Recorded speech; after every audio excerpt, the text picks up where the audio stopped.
আসসালামু আলাইকুম প্রিয় দর্শক, অন্য মঞ্চের আলাপচারিতায় আপনাদের সকলকে আমন্ত্রণ জানাই। আওয়ামী লীগকে নিয়ে এতদিন চিন্তা ছিল অন্তর্বর্তী সরকারের ও তার মিত্র এনসিপির। এখন সে চিন্তার শিবিরে যোগ হয়েছে বিএনপির। সরকার চলমান গ্রেপ্তার অভিযান সত্ত্বেও কার্যক্রম নিষিদ্ধ থাকা দলটির মিছিলের সংখ্যা বাড়তে থাকা এবং সাংগঠনিক তৎপরতায় সরকারের সেই চিন্তা এখন রূপ নিয়েছে দুশ্চিন্তায়। আবার দেশের বাইরে উপদেষ্টা ও সমন্বয়কদের অনুষ্ঠান ঘিরে আওয়ামী লীগের নেতাকর্মীদের প্রতিবাদ কর্মসূচি সে দুশ্চিন্তাকেও কয়েক গুণ বাড়িয়ে দিয়েছে। সরকারের আশঙ্কা, দেশে ও দেশের বাইরে দলটির সাংগঠনিক তৎপরতা এভাবে চললে খুব শিগগিরই আন্তর্জাতিক চাপের মুখে পড়তে পারে সরকার। সরকারের কাছে জমা পড়া একাধিক গোয়েন্দা রিপোর্ট বলছে, দিল্লি থেকে শেখ হাসিনার একক নির্দেশে দলটির বড় ধরনের সাংগঠনিক তৎপরতা সামনের দিনগুলোতে দেখা যেতে পারে। নানামুখী ব্যর্থতা আর সরকারের দমন নীতির কারণে দলটির জনসমর্থনও পুনরুদ্ধার হচ্ছে। অন্যদিকে ডাকসুর পর জাকসু নির্বাচনে ভরাডুবি ঘটার পর বিএনপির জন্য চিন্তার উদ্রেক করেছে আওয়ামী লীগ সমর্থিত ভোট ব্যাংক। দলটির বিশ্বাস, ডাকসুর পর জাকসুতে শিবিরের জয়ের পেছনে ছাত্রলীগের সাথে কোনো গোপন আঁতাত কাজ করছে। এমন আঁতাত যদি জাতীয় নির্বাচনে হয়, তাহলে বিএনপির জন্য সেটি অশনি সংকেত ডেকে আনবে। এমনকি 91 সালের নির্বাচনের মতো অপ্রত্যাশিত ফলাফলও দেখা যেতে পারে। সব মিলিয়ে ভোটের আগে আওয়ামী লীগ নিয়ে সরকারের মিত্র এবং বিএনপির নানামুখী হিসেব নিকেশ দেখা যেতে পারে। বিস্তারিত জানতে চলুন যাওয়া যাক বিশ্লেষণে।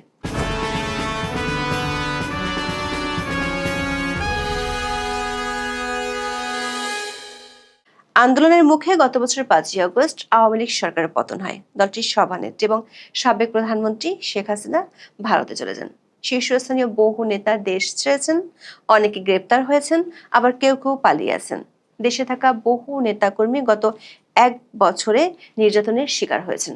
শুরুর দিকে দলটির কর্মকাণ্ড বলতে শেখ হাসিনা দিল্লি থেকে দেশে থাকা নেতাকর্মীদের সাথে অনলাইনে কথা বলতেন।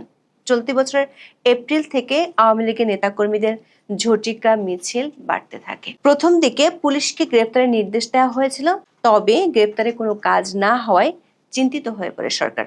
যেমন গত এপ্রিলে রাজধানীর একাধিক জায়গা সহ দেশের কয়েকটি জেলায় ঝটিকা মিছিল করে আওয়ামী লীগের কর্মীরা। এসব মিছিলের নেতৃত্ব দিয়েছিল ঢাকা মহানগর দক্ষিণ আওয়ামী লীগের সাবেক সাধারণ সম্পাদক শাহে আলম মুরাদ। পুলিশ মুরাদকে গ্রেপ্তারের পর মিছিলের সংখ্যা আরও বাড়ে। এমন পরিস্থিতিতে গত 8ই মে মিত্রদের দিয়ে আওয়ামী লীগ নিষিদ্ধের ডাক দেয় সরকার। বেশ আয়োজন করে যমুনার সামনে সরকারের কিংস পার্টি জড়ো হয়। এতে গত 12ই মে নির্বাহী আদেশে দলটির কার্যক্রম নিষিদ্ধ করে সরকার। এজন্য কালো আইন বলে পরিচিত সন্ত্রাস বিরোধী আইনটি অধ্যাদেশের মাধ্যমে সংশোধনও করে। এরপর জুলাই থেকে আবার মিছিল শুরু করে দলটি। পুলিশের তথ্য অনুযায়ী গত 2 সপ্তাহে আওয়ামী লীগের 50টির মতো মিছিল হয়েছে। সরকারের জন্য বিস্ময় হলো, এবার জুলাই আন্দোলনকারীদের দপ্তরের সামনে মিছিল করেছে দলটি। ঢাকার প্রাণকেন্দ্র বাংলা মোটর মোড়ের রূপায়ণ টাওয়ার কোটা বিরোধী ছাত্রদের রাজনৈতিক দল এনসিপির কার্যালয়, সেই বহুতল ভবনের সামনে দিয়ে 12ই সেপ্টেম্বর মিছিল করেছে আওয়ামী লীগের নেতাকর্মীরা। জনা 50 নেতাকর্মী সরকারি নিষেধাজ্ঞা না মেনে বেশ উঁচু গলায় স্লোগান দেয়। একেবারে জুলাই আন্দোলনের হিরো ছাত্রদের রাজনৈতিক দলের দৌড়গোড় দিয়ে যাওয়া মিছিল দেখে অবাক হয়েছেন অনেকেই। পুলিশ অবশ্য 6 জনকে গ্রেপ্তার করেছে। একই দিন রাজধানীর আরও 5টি জায়গায় মিছিল করেছে আওয়ামী লীগ। 13 সেপ্টেম্বরও রাজধানীর সোবহানবাগ সহ কয়েকটি এলাকায় মিছিল করেছে। 3টি সংস্থা সরকারকে এ নিয়ে তাদের রিপোর্ট দিয়েছে। রিপোর্টগুলোতে বলা হয়েছে, শেখ হাসিনা দিল্লি থেকে এককভাবে দলটিকে পরিচালনা করছেন। পুতুল বা জয়ের মাধ্যমে দল পরিচালনার যে খবর বেরিয়েছে সেটির সত্যতা গোয়েন্দারা পায়নি, বরং শেখ হাসিনা নিজেই দিল্লি থেকে কোথায় কখন মিছিল করতে হবে তার নির্দেশনা দিচ্ছেন। প্রশ্ন হলো, আওয়ামী লীগের এমন মিছিলে কি সরকার চিন্তিত? হ্যাঁ, সূত্র অনুযায়ী সরকার বেশ চিন্তিত। গোয়েন্দা রিপোর্টে বলা হয়েছে, আওয়ামী লীগের মিছিলের বহর আরো বাড়বে। আগে এগুলো ছিল ঝটিকা মিছিল, কিন্তু এখন মিছিলগুলো ঝটিকা আর থাকছে না। এমনকি পুলিশকে দেখে আগের মতো আওয়ামী লীগের নেতাকর্মীরা দৌড়ে পালিয়েও যাচ্ছে না। সরকারের দুশ্চিন্তা হলো, ঢাকার বাইরে স্থানীয় পর্যায়ে এ ধরনের মিছিলের সংখ্যা বাড়লে পরিস্থিতি সামাল দেওয়া কঠিন হবে। সরকারি সংস্থাগুলো বলছে, নির্বাহী আদেশে কার্যকরভাবে রাজনৈতিক কার্যক্রম বন্ধ করা যাচ্ছে না। সংস্থাগুলোর রিপোর্টে বলা হয়েছে, গত মাস দুয়েক ধরে আওয়ামী লীগের মিছিল হলে ফুটপাত বা আশেপাশে দাঁড়িয়ে থাকা মানুষজন হাততালি দেয়, উৎসাহ দেয়। সামাজিক মাধ্যমে ছড়িয়ে পড়া কয়েকটি ভিডিওতে এমন দৃশ্যের সত্যতা পাওয়া গেছে। মব সন্ত্রাস সহ প্রতিটি খাতে দুরবস্থার কারণে অধ্যাপক ইউনূস ও তার সরকারের পাততাড়ি গুটাতে চায় খোদ তার এক সময়কার শুভাকাঙ্ক্ষীরা। এমন পরিস্থিতিতে আওয়ামী লীগের মিছিলের প্রতি আগের মতো সাধারণ মানুষের বিরূপ ধারণা নেই, এমনটারই মত এসেছে গোয়েন্দা রিপোর্টে। আওয়ামী লীগের আরেকটি কার্যক্রম সরকার এই চিন্তাকে দুশ্চিন্তার দিকে ঠেলে দিচ্ছে। তথ্য উপদেষ্টা মাহফুজ আলম গিয়েছিলেন লন্ডনে। সেখানে একটি সেমিনার থেকে বের হয়ে যাওয়ার সময় তার উপর হামলার চেষ্টা করে আওয়ামী লীগের নেতাকর্মীরা। লন্ডনের সোয়াস ক্যাম্পাসের পেছনের রাস্তা দিয়ে হাই কমিশনের গাড়ি বের হলে গাড়ির উপর ডিম ছুঁড়ে মারে আওয়ামী লীগের নেতাকর্মীরা। এ সময় হাই কমিশনের কালো রঙের বিএমডব্লিউ গাড়ির সামনে শুয়ে পড়ার চেষ্টা করে তাদের কয়েকজন, কিন্তু পুলিশের হস্তক্ষেপে তাদের সেই চেষ্টা ব্যর্থ হলেও তারা গাড়ির উপর ডিম নিক্ষেপ করে। এর আগে 26শে আগস্ট নিউ ইয়র্কেও তার উপর হামলার চেষ্টা হয়েছিল। গত বছরের নভেম্বরে আইন উপদেষ্টা ডক্টর আসিফ নজরুল সুইজারল্যান্ডে আওয়ামী লীগের কর্মীদের হাতে হেনস্থার শিকার হন। আবার 13ই সেপ্টেম্বর এনসিপির 3 নেতা জাপানে বিরোধের মুখে পড়েছিল। লন্ডনে হেনস্থার ঘটনার পর সরকারের পক্ষ থেকে আগের মতো কোনো প্রতিক্রিয়া দেখা যায়নি। এ নিয়ে খেপেছে সরকারের ঘনিষ্ঠ মিত্র এনসিপি। সংগঠনটির আহ্বায়ক এজন্য সরকারকে দোষও দিয়েছেন।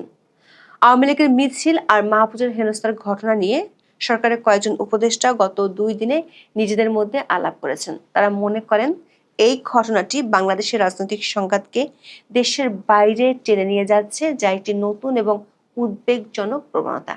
একজন মন্ত্রীর পদমর্যাদার উপদেষ্টার উপর বিদেশে হামলার ঘটনা শুধু তার ব্যক্তিগত নিরাপত্তার জন্যই নয়, বরং বাংলাদেশের রাজনৈতিক সংঘাতের আন্তর্জাতিকরণের একটি দৃষ্টান্তও বটে। এটি বিদেশে অবস্থানরত রাজনৈতিক ব্যক্তি এবং বাংলাদেশের ভাবমূর্তির জন্য একটি নতুন নিরাপত্তার ঝুঁকি তৈরি করেছে। এদিকে আইনশৃঙ্খলা সংক্রান্ত সরকারের কোর কমিটির সদস্যরা আওয়ামী লীগ নিয়ে গোয়েন্দা রিপোর্ট পাওয়ার পর বেশ চিন্তিত।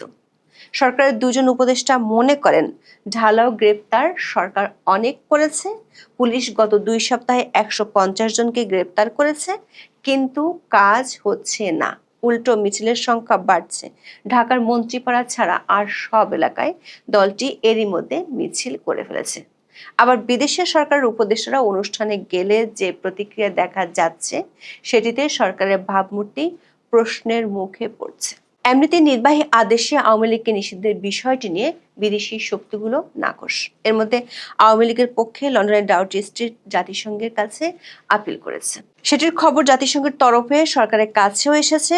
সরকারের কাছে খবর হলো, আওয়ামী লীগ এবার আরো একটি লবিস্ট ফার্ম নিয়োগ করতে যাচ্ছে। সেই ফার্মটি মার্কিন প্রেসিডেন্টের ঘনিষ্ঠজনদের। ফলে আওয়ামী লীগকে নিষিদ্ধের ইস্যুটি শুধু দেশে নয়, বিদেশেও চাপ তৈরি করছে সরকারের জন্য।